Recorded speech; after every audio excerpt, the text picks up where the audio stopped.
Cultura y Debate, un podcast del debatedehoy.es.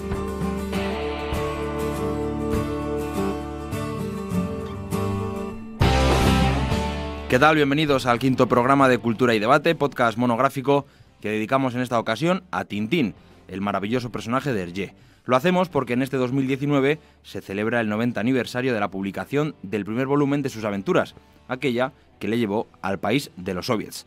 En nuestro diálogo de expertos tendremos a Pablo Velasco, editor de CV Ediciones, y a Carlos Peinado, que es profesor y guionista de cómics. Después tendremos dos invitados más. El primero de ellos, Fernando Castillo, que acaba de publicar el libro Tintín Hergé, una vida del siglo XX, y acabaremos nuestro programa en Barcelona. Allí nos espera Jordi Portabella, el director del área de divulgación científica y Cosmo Caixa de la Fundación Bancaria La Caixa. Es precisamente en Cosmo Caixa donde se puede visitar estos días la exposición Tintín y la Luna, que recuerda cómo el periodista belga se adelantó en eso de ser el primero en poner el pie en nuestro satélite, unos 10 años, un poquito más, al famoso Neil Armstrong. Antes de entrar en materia, recordad que podéis suscribiros a los podcasts del debate de hoy en iVoox, en iTunes, en Spotify, en YouTube. Creo que estamos ya en todas las plataformas y que también esperamos ahí todos vuestros comentarios en iVoox, en YouTube. Hombre, esta semana va a ser muy fácil. Vuestro cómic favorito de Tintín puede ser un buen comentario. También que grabamos este podcast en el Centro Audiovisual de la Universidad CEU San Pablo. Yo soy Pablo Casado y en la técnica nuestra compañera Carmen Agudo.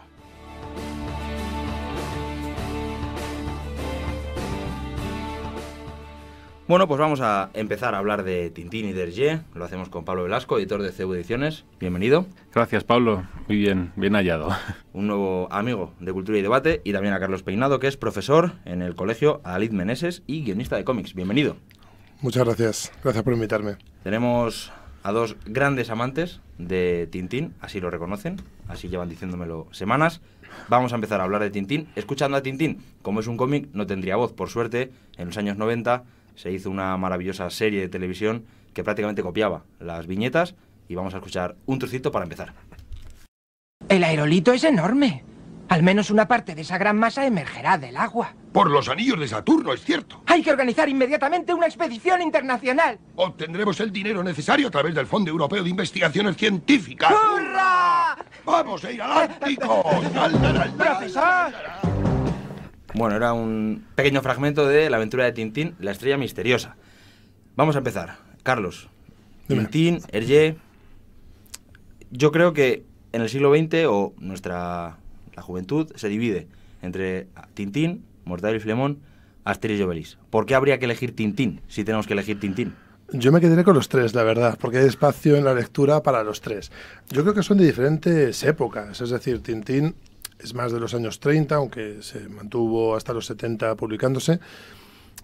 Asterix es más de los años 60 y Mortadelo y Filemón es más español. Yo creo que es muy difícil, aunque en Alemania tiene muchos adeptos y en Francia. Son tres aspectos diferentes de una persona que pueda amar los cómics desde todos los puntos de vista. ¿Por qué Tintín? No voy a eludir la pregunta.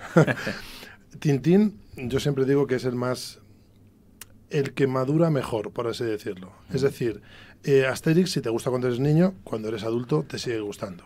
Mortadelo y Filemón también, aunque tiene más matices. Igual que Van Uderzo también. Pero Tintín lo ves con otros ojos totalmente. Si te gustó cuando eras niño, cuando eres profesor, como es mi caso de sociales, lo ves desde otro punto de vista y lo relees y lo disfrutas más. Vale. Pablo, yo cuando estas semanas me metí un poco en el mundo de Tintín, porque yo no era tan de Tintín, reconozco que yo era más de Mortadelo, leí algunas de sus aventuras. Claro, ya no puedo hacer la doble lectura, ¿no? De niño, ya era un poco más mayor, no mucho más. Y es verdad que Tintín tampoco es un cómic para niños, o a mí no me lo ha parecido. Pues fíjate, no sé, es verdad que está muy bien lo que decía Carlos, es un cómic que madura muy bien, desde un punto de vista autobiográfico, si quieres. Porque yo, ahora, antes de entrar en el estudio, hablábamos Carlos y yo, y yo recuerdo leer Tintín de pequeño y gustarme, y ahora lo vuelvo a coger y me sigue gustando. Y además, es decir, no me chirría, no sé, encuentro que ahora mismo también me dice cosas, ¿no? Y además hago la prueba con mis propios hijos que además precisamente esta adaptación en serie de animación, que ahora mismo además está disponible en una plataforma en Netflix, Sí. pues veo que a mis hijos les ha llamado muchísima atención y los álbumes también, no solo la serie. Entonces yo creo que es una historia que madura muy bien. ¿Cuál es la relevancia de Tintín en esa historia del cómic? ¿Cuál es la importancia de este personaje y de Hergé? Bueno, a mí me parece que Tintín es importante conforme hace algo, es como el Stevenson del cómic, desde mi punto de vista. Es decir, hace una historia que es al mismo tiempo para todos los públicos, porque a mí eso de infantil no me termina de convencer, es decir, es para todo el mundo, cualquiera puede leerlo, y al tiempo contiene aventuras, amistad, bastante violencia. Es como Stevenson, tú lees La Isla del Tesoro y hay muertes y heroísmo a partes iguales, y es una historia que un adulto también la puede disfrutar. Y ahí creo que radica el éxito de Tintín, que son historias supuestamente para niños, pero que tratan al niño como un adulto. Y ponen a un personaje de edad indefinida, de unos 15 años, pongámoslo, usando ametralladoras, coches, demostrando a los niños que también pueden ser héroes. Y yo creo que por eso llega a tanto público. Hay que comentar de Tintín, son 24 álbumes los que se conservan. Es verdad que el último es póstumo, de Hergé, el de Tintín y el arte alfa, de lo que quedan apenas unos bocetos. Se empieza a publicar en los años 30, en 1930, y termina esa última que publica Hergé con vida en el año 76. Os voy a preguntar otra de esas medio difíciles, Pablo. De todas esas, de esas 24, ¿con cuál nos quedamos? Yo lo tengo clarísimo, pero de siempre. Yo me quedo con Tintín en el Tíbet. Y además Lo tienes por aquí, ¿eh? El tomo de libros que tenemos está ahí. Lo he visto. Y además me hacía especial ilusión, hace poco leía el momento vital en el que Hergé escribe Tintín en el Tíbet. Y idea y dibuja, ¿no? Creo haber leído, no sabía, que acababa de sufrir una ruptura matrimonial. Imaginad lo que sería para él, el católico, de una educación tradicional. En los mismos álbumes de Tintín se ve que es alguien, pues un ideal, no sé, ¿cómo podríamos llamarlo? Casi caballeresco. Y entonces yo pensaba, pues qué momento vital, ¿no? Para haber escrito una historia así. Una historia, además, en la que es la trama de Tintín en el Tíbet. No cuento mucho. Yo creo que, además, los spoilers están permitidos, ¿no? En obras, yo creo que a estas alturas... Pues en Tintín en el Tíbet, realmente la historia es una historia de una búsqueda. De una búsqueda de Tintín, de un gran amigo suyo, Chang, que además, tiene en uno de los álbumes primeros ya entablan amistad y además tienen una relación muy interesante. Y es la historia de una búsqueda en la que, a ver si lo explico bien, la fe y la razón se ponen en juego. Porque en esta historia, en la que empieza Tintín, tiene como una serie de intuiciones. Incluso algunos de los lamas del Tíbet con los que se encuentra ven en él que efectivamente tiene unas intuiciones un poco, de tipo, no sé, extrasensorial, pero Tintín la reafirma con evidencias razonables. Sabe que su amigo... La historia es que su amigo Chang ha tenido un accidente de avión y no se sabe nada de él. Y Tintín tiene la intuición de que está vivo y quiere ir a buscarle. Pero Tintín no para de ver evidencias de que sí que puede estar vivo. Encuentra una bufanda suya, rastros de Chang, es decir, que tiene una mirada preciosa en la que podríamos decir que lo razonable de la fe está mostrada, ¿no? Carlos, ¿tu favorito? Y si ya nos explicas por qué, como ha hecho Pablo, pues... Sí. Bueno, a mí, yo tengo varios favoritos y hay dos que me tiran mucho. Uno es Tintín en el País de Oro Negro, que me gusta, sobre todo por Abdalá, ese niño horrible que lo mismo te da una patada que te pone una bomba. Pero el que más me gusta es El Loto Azul. Porque es una época histórica muy curiosa, muy poco tratada. De hecho, muchos españoles desconocen totalmente la invasión de Japón en China. Y además desmiente mucho esa idea de que Tintín Hergé, es un autor insensible con respecto a los temas raciales y demás. Es además una obra muy curiosa, con muchos giros. Otra vez volvemos a la idea de que no trata al niño como un tonto, aunque haya mucho bueno y malo y demás, pero hay gente que no tiene dominio de su voluntad, hay problemas morales. ¿Qué hago? ¿Disparo contra esta persona que está bajo los efectos de una droga, sí, ¿no? Es curioso, ¿no?, que se plantee eso en un cómic supuestamente para niños. Tenemos un espacio para los valores de Tintín, también para la figura de Hergé, pero bueno, yo creo que podemos introducirla ya. Porque hablabas tú de esas críticas a Hergé, ¿no?, de sus problemas raciales, etcétera. Con los ojos del siglo XXI, igual que decía antes, ¿no?, que a lo mejor no es para niños, rebatís, con los ojos del siglo XXI es muy complicado defender todo lo que vemos en Tintín.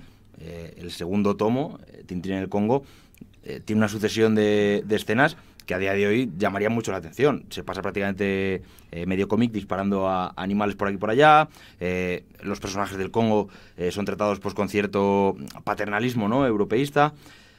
¿Cuánto hay de mito en toda esta cuestión? Hergé, la ocupación nazi, trabaja en un periódico belga bajo la ocupación.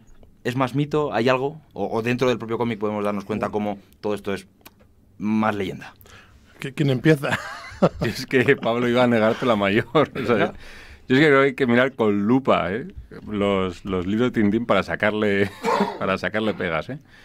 ¿Cuáles son las clásicas que toda la vida las llevamos escuchando los fans de Tintín, que vamos allá defendiéndole, ¿no?, por todos lados? Efectivamente, en el Congo, ¿no? La mirada... Una mirada de un europeo de los años 30, Sí, claro, hay que ponerse en el contexto. En el que además también hay que pensar en el estilo artístico. Esto Carlos sabe mucho más que yo, de historia del cómic. El estilo artístico de Tintín, que es un estilo muy de cartel publicitario europeo de esa época, ¿no? También Hergé se dedicó bastante a la publicidad, en el que la figura, los negros de África, como se representaban, pues como se representan en Stock de Coque o en el Congo, ¿no? Pues eso, pues muy, muy caracterizados, ¿no? Y es verdad que tiene esa escena con uno de los niños que tampoco es claro, que es un europeo que llega al Congo, ¿no? Y fíjate qué curioso que Tintín en el Congo creo que es el álbum favorito de los niños en África. Es el más vendido.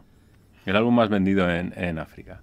Luego tiene otra objeción clásica, es el mercader judío, que es un arquetipo literario de toda la historia de la literatura. O sea, realmente es un tipo. Pero Carlos lo apuntaba antes cuando hablaba del loto azul. Tintín es un personaje que en todas sus aventuras va conociendo culturas extrañas a la suya. En todas se muestra abierto. Le vemos comer comidas de otras culturas, vestirse de estas culturas. Yo encuentro que es un tipo que tiene una apertura al otro admirable.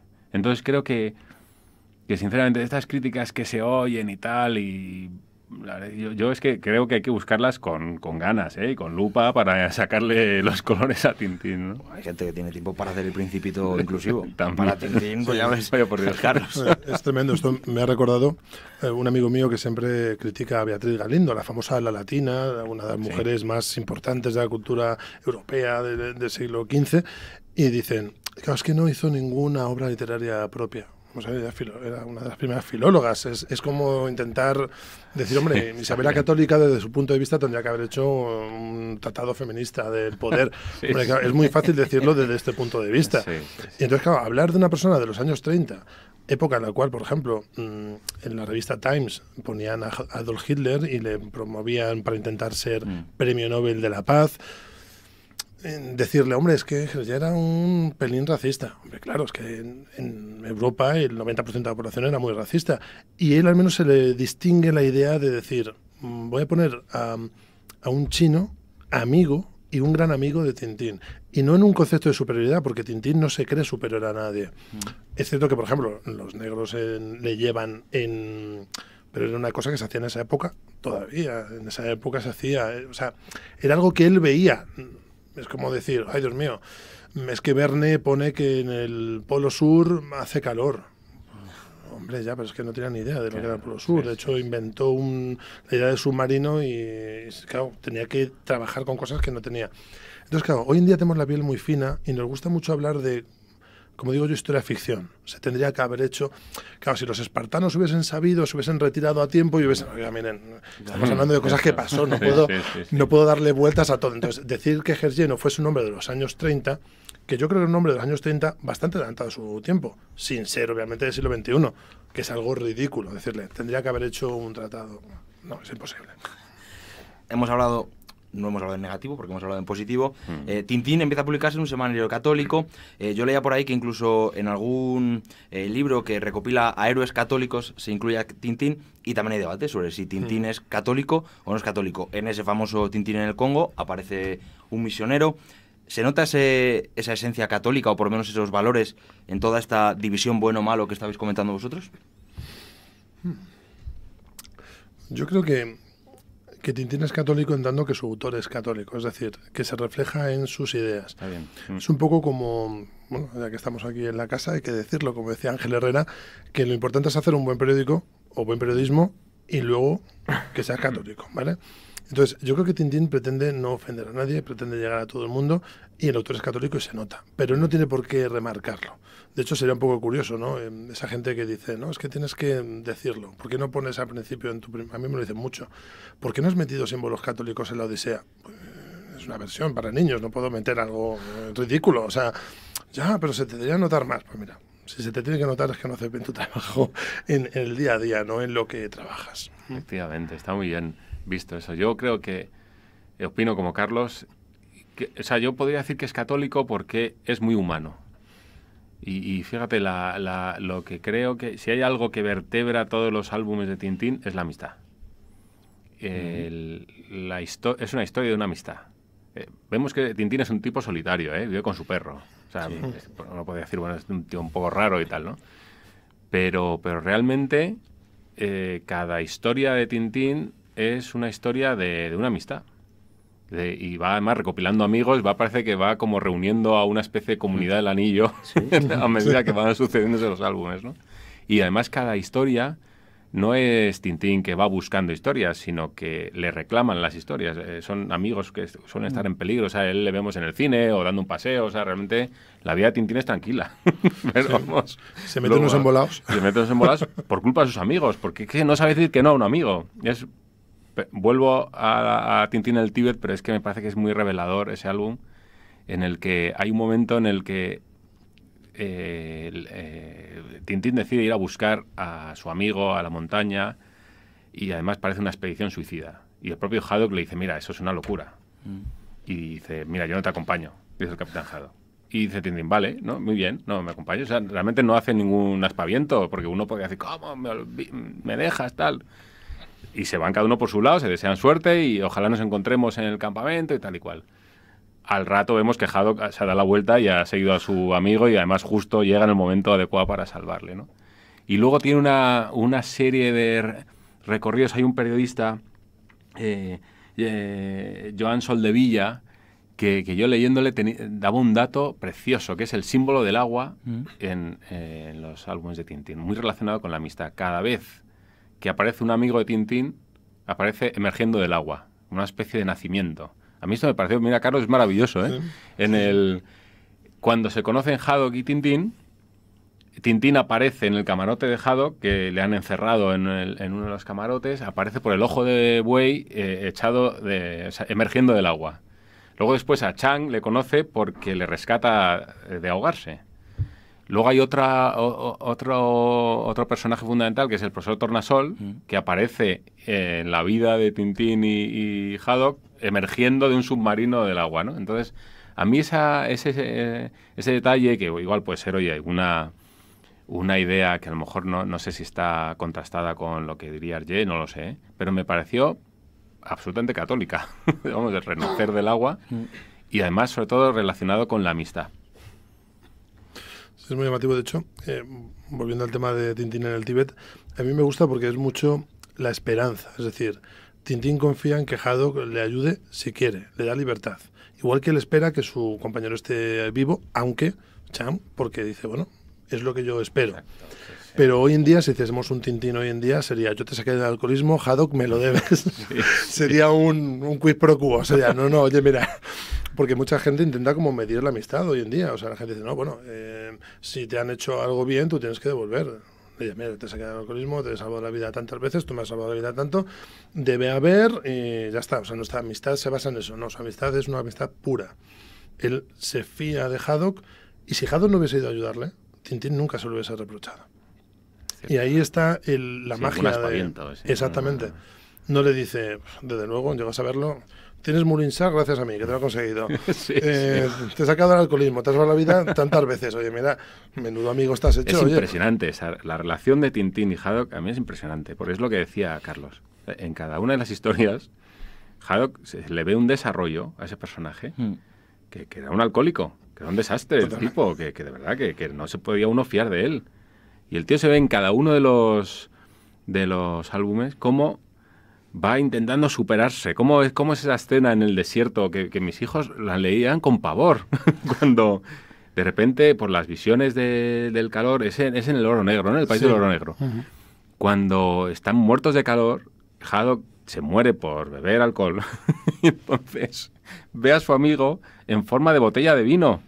Y además se imagina con un abrecorchos que le va... Y entonces despierta a Haddock porque le está retorciendo el cuello a Tintín. O sea, es un tipo del que no te podías fiar. No. Pero el tío, Tintín, vuelve a fiarse, vuelve a fiarse. Y claro, y Haddock, imaginaos ese Haddock, dice, ¿cómo no va a responder a alguien que le quiere por lo que es? A pesar de lo desastre que es, macho. Me parece una historia brutal, macho. Esa evolución de Haddock también la encontramos en Tintín. Es un personaje, para terminar, que evoluciona, que a lo largo de los tomos se va viendo una evolución. No es un personaje que, igual casi como su figura, ¿no? Sin edad, muy bien... Pues yo me voy a arriesgar y creo que no. Es decir, Tintín es un personaje plano y yo creo que precisamente es un personaje así para que cualquiera se pueda identificar con él. Un niño pequeño se puede identificar con él porque es un adolescente.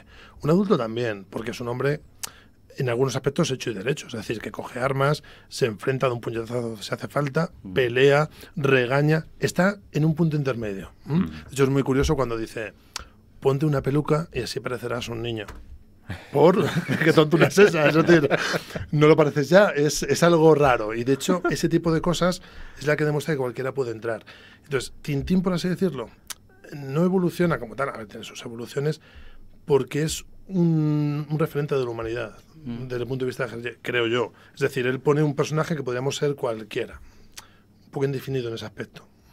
Pero es mi opinión personal, ¿eh? No... Sí, yo coincido bastante. Yo sí creo que los rasgos que humanizan a Tintín son los personajes que tiene alrededor, los amigos que tiene alrededor. A los que les ves fallos y a los que les ves desarrollos son pues Hernández y Fernández o Dupont y Dupont en la original, o Haddock o cualquiera de los que hay alrededor, que sí que les ve rasgos más humanos, ¿no? Tintín es verdad que es un personaje que siempre, ¿no?, mantiene esa idea de caballero andante que decía el propio Hergé de su personaje. Pues me voy a quedar con esa idea. Pablo Velasco, editor de Ediciones. Muchas gracias por haber estado en Cultura y Debate. Bueno, yo estoy encantado. Muchísimas gracias. Y cuando quieras estás invitado, ¿eh? ¿Hablar de cómics o...? Estupendo. Si es con Carlos, yo de cómics. Pues Pablo puede hablar de cualquier cosa. Pues lo mismo digo, guionista de cómics, profesor, cuando queráis. Síguenos en redes sociales y eldebatedehoy.es.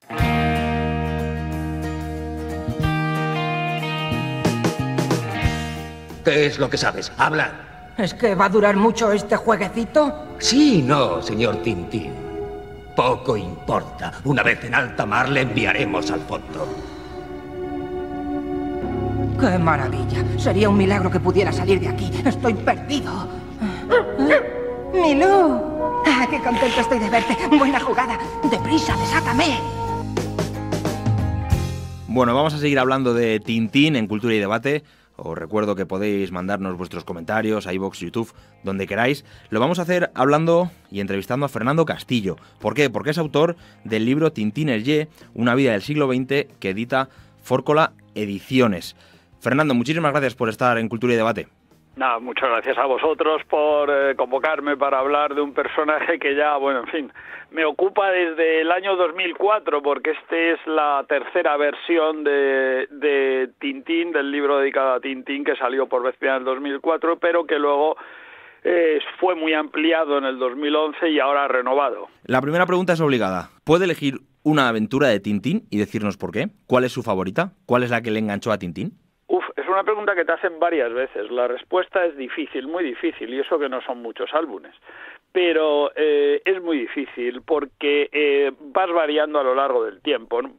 ahora mismo, claro, como es natural, cuando dejas de ser niño, incluso joven, o simplemente cuando es más importante tu interés literario que el histórico, pues, por ejemplo, se destaca Las joyas de la Castafiore, que es una aventura de la nada, es una poética de lo cotidiano, que es el álbum más literario, el álbum más complejo y también el álbum más elaborado, uno de los más elaborados de Hergé. Pero claro, como divertido, que lo es, Las joyas de la Castafiore también, sin duda, pero como divertido, como interesante, hay muchos otros. Me costaría mucho, pero no lo sé, quizás siempre tuve mucha inclinación por Stock de Coque, siempre me gustó mucho el asunto Tornasol, El cetro de Ottokar es un libro extraordinario. Es muy difícil. Para alguien que le gusta Tintín es muy difícil, porque en todo Tintín, o en casi todo, porque los hay menos interesantes, o sea, quizás uno de los que le puedo decir, quizás el que menos me gusta. Creo que es más fácil, me parece. Yo creo que es Tintín en el Congo, ¿no? Ajá. Quizás es uno de los más planos de Hergé, pero no obstante también tiene interés, sobre todo desde el punto de vista en el que yo me he acercado a Hergé ahora últimamente, vamos, a Tintín o a Hergé Tintín, porque son personajes intercambiables, porque la vida de Tintín en muchos aspectos es la de Hergé. Entonces, yo creo que hay álbumes que son muy destacables y otros que, bueno, son más planos, y quizás este sea de los más planos. Decía usted que este Tintín Hergé es un libro que ha ido creciendo con el tiempo. Me sorprende la capacidad de definir a un personaje como Tintín, que en el fondo en sus álbumes podríamos hablar de un personaje muy indefinido, entre comillas, ¿no? Es un personaje del que no sabemos la edad, que no conocemos una familia, un parentesco, incluso ese trabajo, ¿no?, de reportero se cita al comienzo en los álbumes, pero después como que también se diluye, ¿verdad? Sí, no, es nunca vamos, es una de las ventajas que tiene escribir este libro, que es el primer libro que se hizo en España sobre Tintín, de estas características, hay otro anterior, pero de estas más de análisis de contenido, más cruzando la historia de la cultura, de la literatura, incluso del arte, pues te das cuenta que las historias de Tintín hay mucho más de lo que parece. Es posible aventurar cosas, incluso da lugar esa suma de esos pequeños detalles a un perfil, a una personalidad que no deja de ser curiosa y sobre todo contradictoria, porque lo que hay mucho en Tintín, como en el propio Hergé, es mucha contradicción, que es lo mismo que decir que hay también mucha contradicción en el siglo XX, ¿no? Es decir, hay lo suyo y lo contrario. Estamos hablando de un reportero que en efecto no tiene familia, un reportero que pertenece a un entorno social casi desestructurado, que vive en una especie de comuna extraña, primero luego en Moulinsart, pero primero en un apartamento de Bruselas, con un grupo de gente rara, políticamente poco correcta, un tipo medio alcohólico, colérico, que no se sabe de qué trabaja, un sabio un poco loco, y él mismo que tampoco es nada muy preciso, ni siquiera en los comportamientos cotidianos. Y esto lo crea, y ahí está la contradicción, un tipo como es Jean-Remy Hergé, que es católico, que es una persona religiosa desde sus comienzos y siempre late ahí en el fondo respeto por el orden y por cierta moral sin duda católica, un tipo que cabría esperar de él algo mucho más convencional, que era escultista, era de los Boy Scouts. Pues no, pues Tintín crea a un personaje extraño, a un personaje que no es precisamente un modelo social ni familiar a seguir. Habla usted de ese paralelismo entre el creador, Hergé, y el personaje Tintín. ¿Se puede entender Tintín como una crónica quizá metafórica del siglo XX, a través de sus álbumes y cómo va narrando sucesos que estaban ocurriendo en ese momento, después de la Segunda Guerra Mundial, sobre todo en la Europa de Hergé? Sin duda, esa es la tesis del libro, lo que me llevó a escribir el libro en el 2004, que es la ampliación de un texto que escribí en el año 1984, en la desaparecida revista Historia 16, que tenía un título que le recuerdo muy rotundo, era Historia y Política, y ese sí que fue el primero, a nadie escribió sobre Tintín antes que aquello, en el año 84, y esa es la tesis que volví a desarrollar mucho más ampliamente, por razones de espacio, claro, en el libro del 2004 y aún más en el 2011, aún más ahora. Es exactamente lo que ha dicho. Lo que has dicho es una metáfora, unos episodios nacionales del siglo XX, no totalmente, evidentemente, porque hay muchas cosas que están fuera, muchísimas, y cabría preguntarse por qué no las trató Hergé, por supuesto, como hago yo en determinados momentos, cabe preguntarse por qué no están ciertas cosas, pero están otras. Y están otras que sirven muy bien para explicar tanto la historia del siglo XX como la actitud de lo que representa Hergé. ¿Y qué representa Hergé? A Europa y a los europeos. Hay una cierta Europa, una cierta mirada de Europa que está en Tintín. Por cierto, que en este tomo, reeditado ahora en ediciones Fórcola, se puede leer ese primer texto, Historia y Política, en la parte final, en varias tintinesca, o sea que se puede ir al origen si se quiere. Usted habla que Tintín en el fondo es una visión de Europa. ¿Es una visión de Europa válida para el siglo XX y no para ahora? Quizá por eso no se han continuado las aventuras de Tintín a la muerte de Hergé, como sí que se han hecho con otros personajes como Asterix. Pues vamos a ver, bien traída el planteamiento, porque sí y no. ¿Es válido Tintín? Tintín es válido porque representa unos valores europeos que si ahora mismo están en crisis son los que constituyen la esencia, la mentalidad de Europa. En Tintín hay una poética indudable de los derechos humanos, hay una poética de rechazo de la autoridad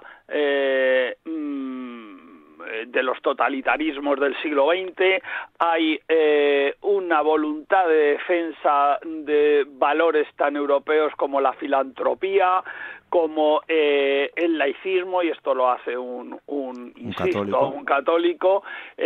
Hay una actitud en favor de un régimen como es la democracia parlamentaria, la monarquía parlamentaria belga, que la hace de manera expresa en el Cetro de Tocar.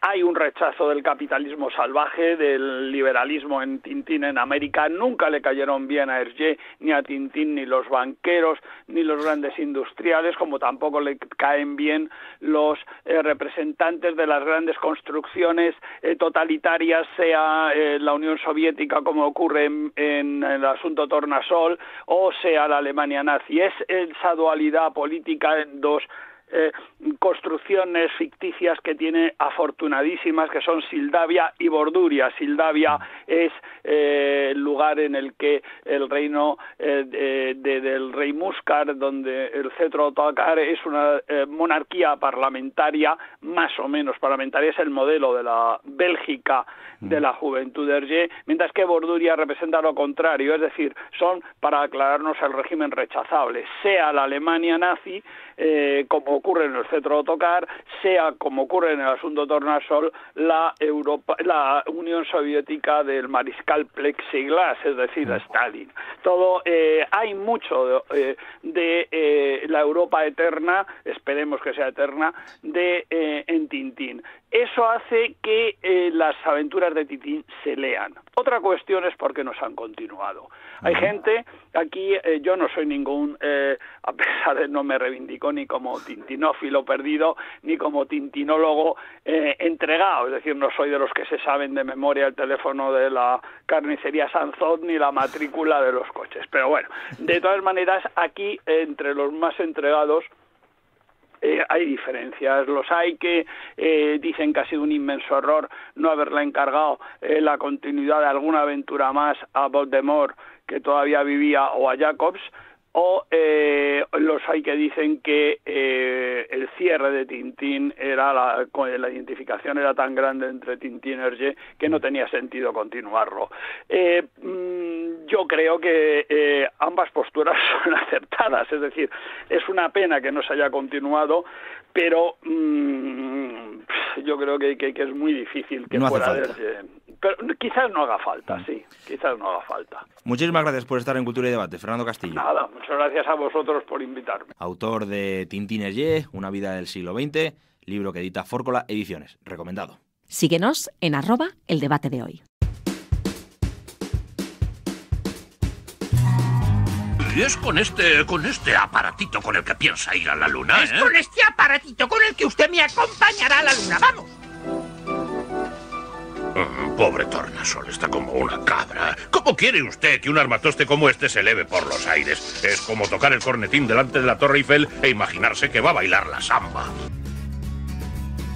El último fragmento de Tintín que escuchamos en este monográfico de Cultura y Debate. Por cierto, que esta serie de Tintín en dibujos animados se puede ver en Netflix. Escuchábamos un fragmento de ese capítulo que repasa el cómic Objetivo a la Luna. Lo hacemos porque vamos a terminar este programa con una recomendación, la de visitar Barcelona. ¿Por qué? Hombre, es fácil dar motivos para visitar esta ciudad, pero los amantes de Tintín tienen la oportunidad de visitar allí estos días, en Cosmocaixa, la exposición Tintín y la Luna.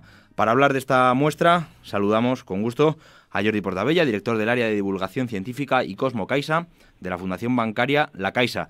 Jordi, bienvenido a Cultura y Debate. Muchas gracias.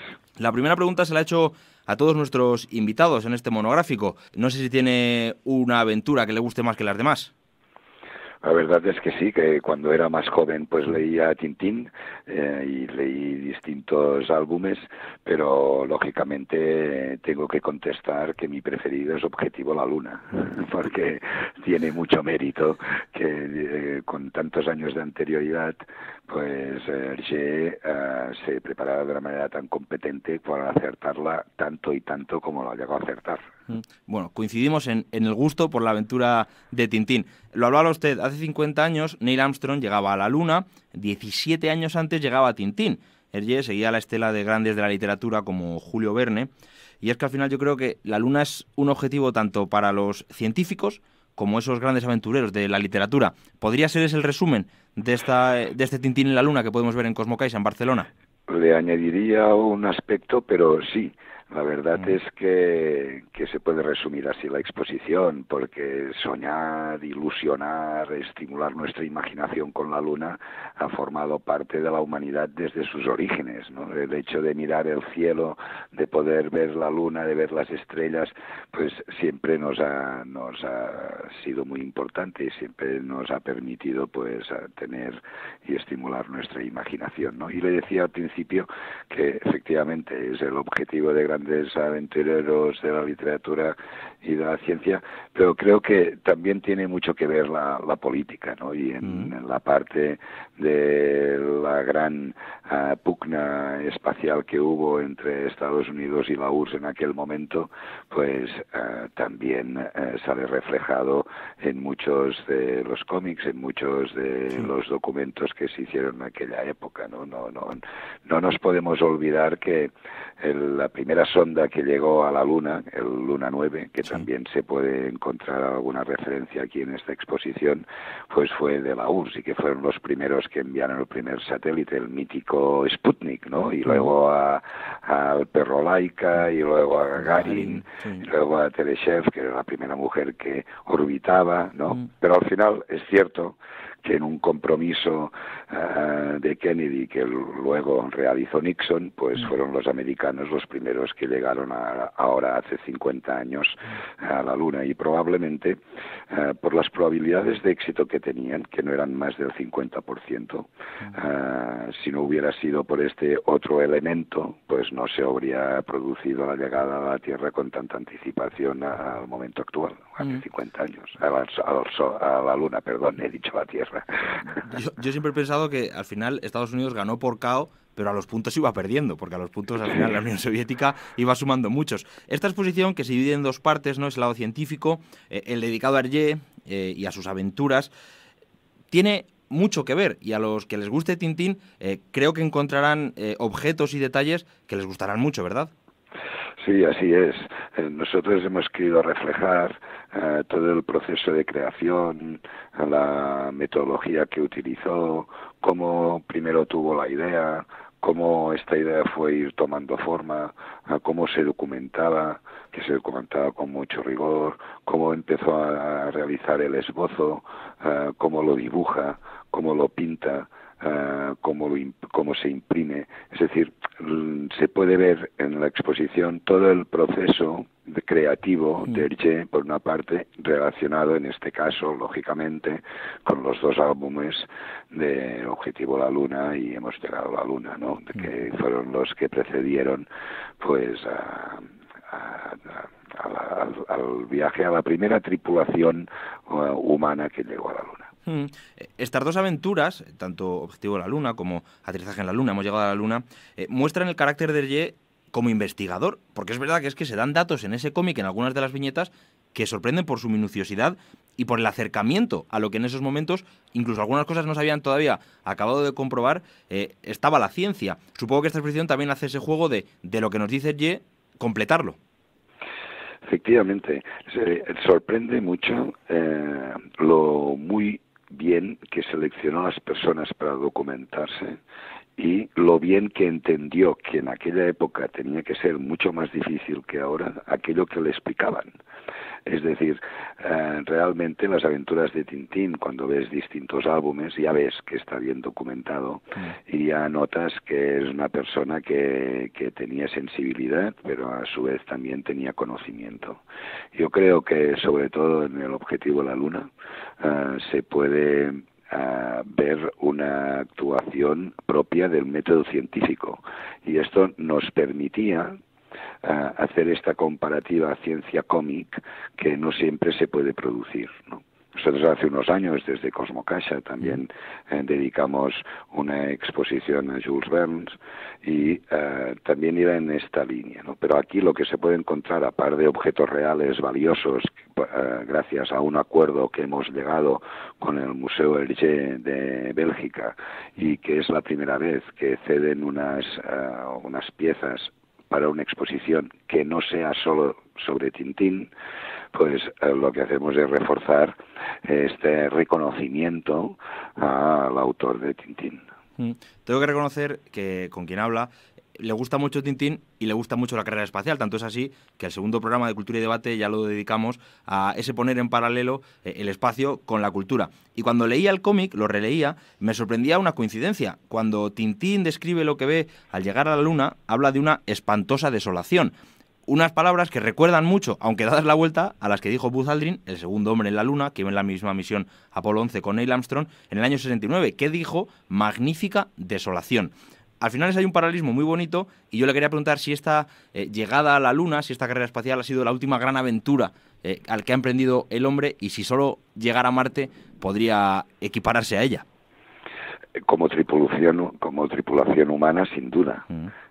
Otra cosa es que realmente la astrofísica está avanzando mucho y que ahora podemos incluso identificar planetas como planetas que no veremos nunca, simplemente por la oscilación de la luz que se produce cuando este planeta pasa por delante del Sol que corresponda, no del nuestro, porque estamos hablando de exoplanetas y de otros sistemas solares, ¿no? Por lo tanto, a nivel tripulativo, sin lugar a dudas, fue una gran aventura que tuvo mucho riesgo. Probablemente los países actuales no tomarían el nivel de riesgo que se tomó en aquel momento para ser el primero en llegar a la Luna. Eso, como comentaba antes, la política aquí había influido mucho. Y la verdad es que sí, que es un placer ver cómo se conseguía, digamos,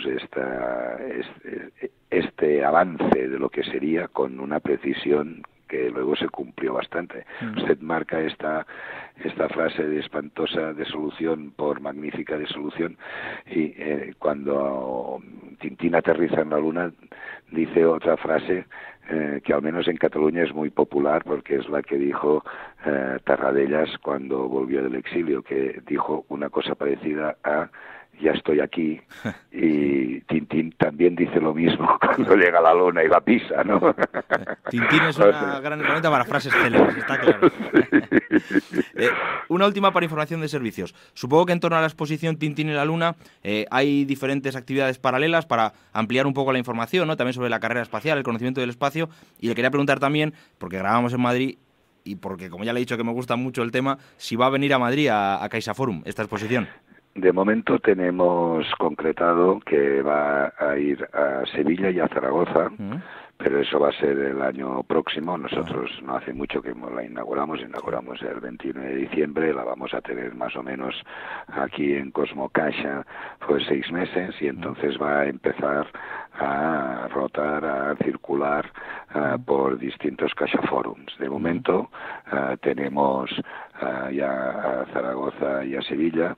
El de Madrid, el CaixaForum de Madrid, es un CaixaForum muy fuerte que tiene también pues muy bien pensado todos los eventos que realiza, y estamos hablando con ellos y estaríamos encantados, por descontado, que fuera a Madrid. Jordi Portabella, director del área de divulgación científica y Cosmocaixa de la Fundación Bancaria La Caixa, muchísimas gracias por haber estado con nosotros en Cultura y Debate. Muchas gracias a vosotros. Pues con la recomendación de visitar Barcelona, esa exposición sobre Tintín y la Luna en Cosmocaixa, terminamos este programa monográfico sobre la figura de Tintín. Espero que lo hayan disfrutado. Yo, preparándolo y releyendo los cómics de Tintín, lo he pasado fenomenal.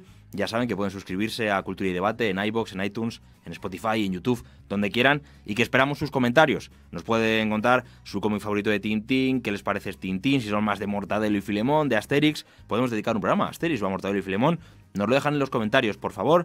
En el próximo Cultura y Debate nos volvemos a escuchar. Gracias, hasta la próxima.